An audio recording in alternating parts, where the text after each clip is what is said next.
What if Dr. Frankenstein would recreate his monster in today's Iraq in the capital Baghdad after the US invasion in the early 2000s?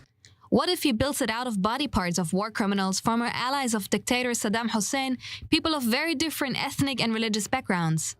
According to author Ahmad Saadawi, the first Iraqi citizen would then be born. The book Frankenstein in Baghdad was translated and published in Hebrew. Yossi Yona, a former politician and author who himself has Iraqi roots, hosted a discussion and presentation of the book in Jaffa. My parents were born in Iraq. And I was all the time, like during my childhood and later on, whether directly or indirectly connected to that.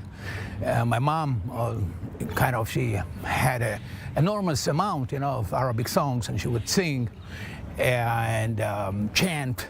Yossi Yona is hosting a series of literature events, each time focusing on another country and author from the Middle East.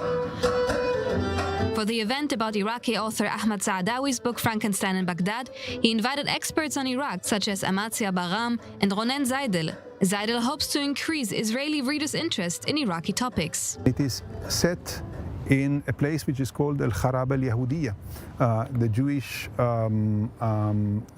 ruined house. And Jews are actually absent-present in this novel.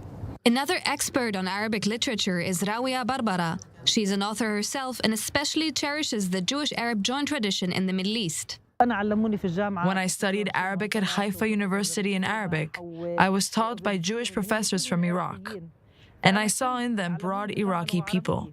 They were living in peace, in brotherhood. It's beautiful that we commemorate that Jews and Arabs would live together in Iraq, Egypt, Aleppo, in Andalusia in the 12th century. They were living together also in the Jahiliyyah, the time before Islam.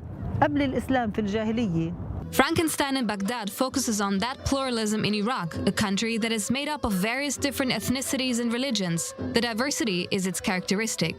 Rawia Barbara about the name given to Frankenstein's monster in the book. Shu ismo, Arabic for what's his name?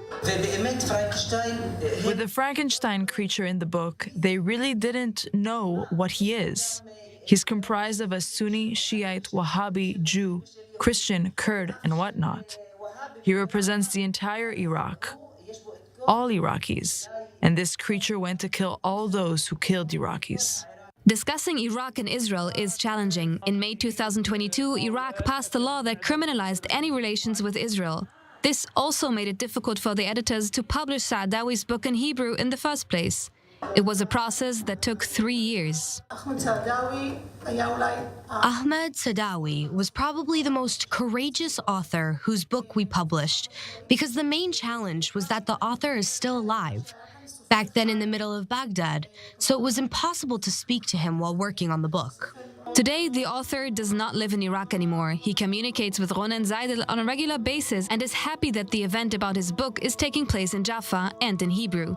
For initiator Yossi Yona is sign that the Middle East is ever-changing. At the end of the day, Israel is part of the Middle East. This is the way I see it, and I don't see it like geographically. I see it culturally, and emphasizing this point. This whole idea about this series is that kind of introducing the Israeli public to what actually is happening, and for me, happening in the Arab world, and for me, it is also a learning experience.